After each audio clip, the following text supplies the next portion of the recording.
This moment right here is a huge honor for me. And I say that because we will be speaking to somebody who I've known for a very long time. And this is a historic moment for our show, The Scorecard, and BNC, the Billionaire News Channel. Because sa unang pagkakataon, nandito, on the program, the face of Philippine volleyball, the one and only Phenom, Alyssa Valdez. Lai, thank you so much for the time. I appreciate it. You're so busy. As usual, you're giving back to the youth, but you're here with me, you're here with us. Maraming salamat. Wow, grabe naman, Anton, that introduction. Thank you so much. Yeah, we've known each other for a very long time, and I know this is gonna be a very entertaining and interesting interview for sure. First off, I want to start with, of course, the Creamline Grand Slam. Yeah. Nag-sink in na ba? I mean, 10 championships for Creamline, but it's the first time na nag-Grand Slam yung Pool Smashers. Has it sunk in for you? Well, I guess it's a different story for me kasi I'm on a different perspective right now. So I was the one watching on the sideline. So probably siguro out of everyone, ako yung pinaka-iba yung ramdam in a way na parang kitang-kita ko kung paano nila pinaghirapan, kung gaano nila ka-deserve yung panalo na yun. So for me, I feel like somewhat nag-sink in na sa akin na ganun yung ginawa nilang history in the PVL. And you're saying it was a different role, a different perspective for you. And I didn't want to start the interview like this because you weren't 100%. You were dealing with some injuries. I want to ask, how are you right now, Alyssa? Well, now I feel like I'm feeling much better as compared to other conferences as well. I've been doing therapies and strength and conditioning training, so yun talaga yung focus ko. And now, hopefully talaga maka-move forward and makasama na ako sa training nila in terms of sa court training. I heard, I spoke to Denden just yesterday, and she said that they were training already. Sabi ko, ba, nagte-training na kayo? And it's just been a couple of days since you guys won the championship. Okay, Alyssa, as somebody who has been a part of Creamline since the beginning, since the very first championship, ang napansin ko sa team na to is you're not just a team, you're family. And not just a family amongst the players, but with the management also. Why do you think ganun yung culture ng Creamline? Well, I guess it started kasi that way as well. I think Sir Jonathan, the owner of the team, put up the Creamline Pool Smashers because he wanted to help and he wanted to make sure na hindi masasayang yung talent ng mga players, ng mga volleyball players. That's why we're all here. And I think with that vision, yun yung nadala and na-translate sa team namin. So we're just very, very lucky to have a boss, to have a management like that din talaga. Kaya hanggang ngayon, buong-buo pa rin yung Creamline Pool Smashers. Para sa'yo, what's one word to describe the Creamline Pool Smashers culture? Wow! See, I told you it's gonna be interesting. I'd say if there's one word to describe the culture, I'd say respect. I didn't see that coming. Because it's more of like happy, good vibes, but respect. So that's the root of everything. Definitely. I'd say we came from different teams back from college as well.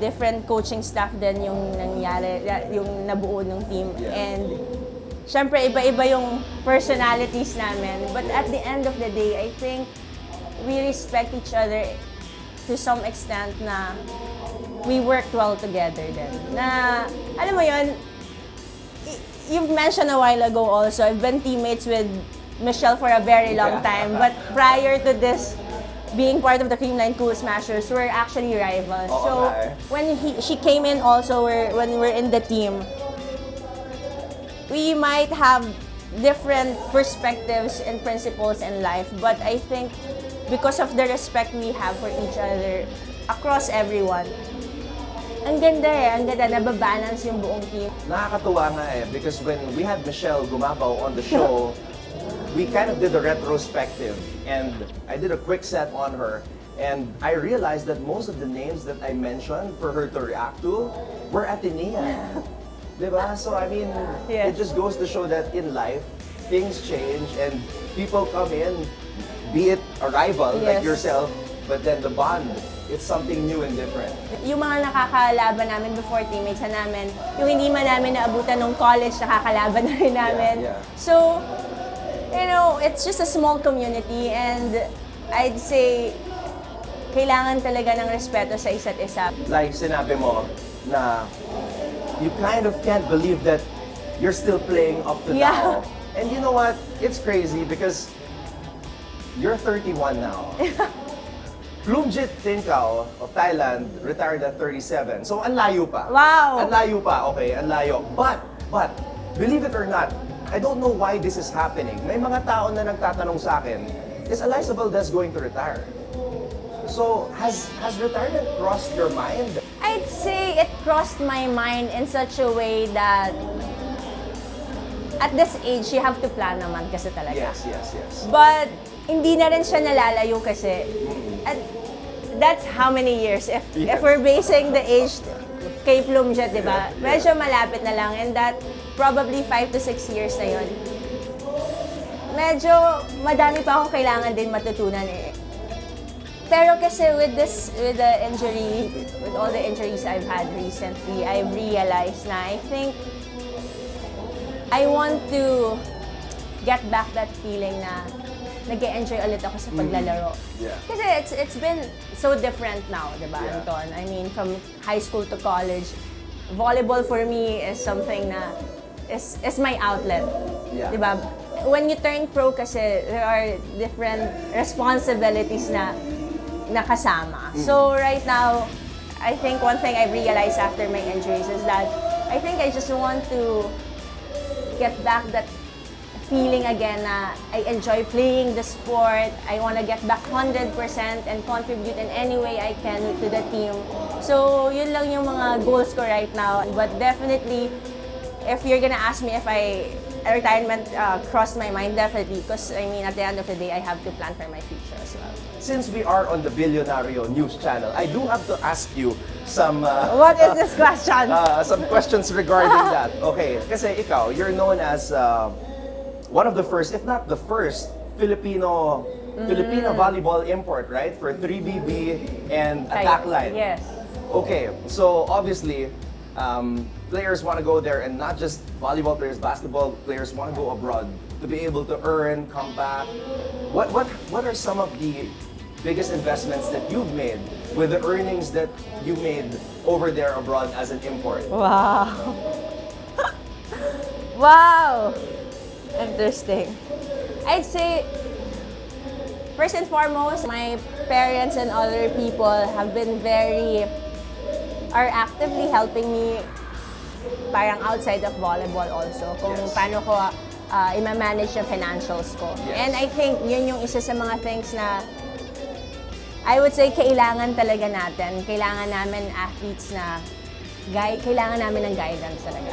Yeah. Because I think being a pro here in the Philippines, most especially sa volleyball side, very new kasi. So at the end of the day, if we're getting our salary, sometimes we just don't know where to put it or how to use it in a way na mas mag-flourish siya or in that aspect. So ako, I'm lucky enough to have other people na tumutulong sa akin. So ang tanong kung saan ko in-invest yung money ko, properties. Your real estate. Real estate talaga. I think that something na kahit bata pa lang kami, yun yung kailangan din talaga.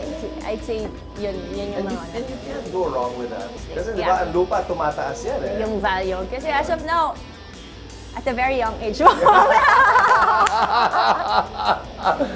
sometimes you still don't know what you want. Yes. And ayaw mo rin naman na nakapark lang yung money mo. So I think investing it in real estates would really help you realize kung ano yung mga next steps mo in your life. Lai, I saw something recently. Congratulations. You are one of the most influential sports people, women here in the Philippines for the year 2024. Wow.